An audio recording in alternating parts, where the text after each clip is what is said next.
So, Tex, the first element we're going to talk about today are stars.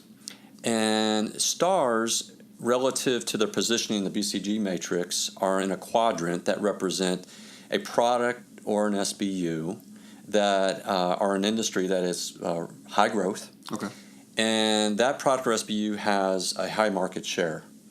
So, can you think of any companies in recent times, products, that have surged in a high-growth marketplace?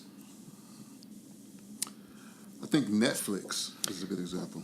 Netflix is a great example. In what industry is Netflix hold a high market share? What would you call that industry? A streaming platform? A streaming platform. So they have streaming content. And now, was Netflix always successful with their previous products? Were they successful in other areas of content delivery?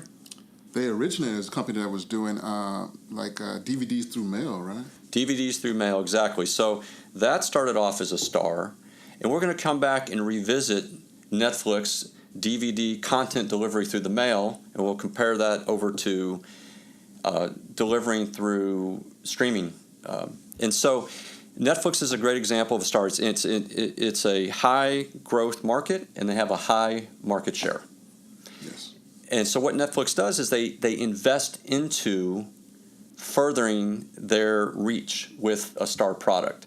So typically stars are invested into a great deal of cash, and because they're growing, and they take the profits that they have and typically reinvest to continue to increase their market presence.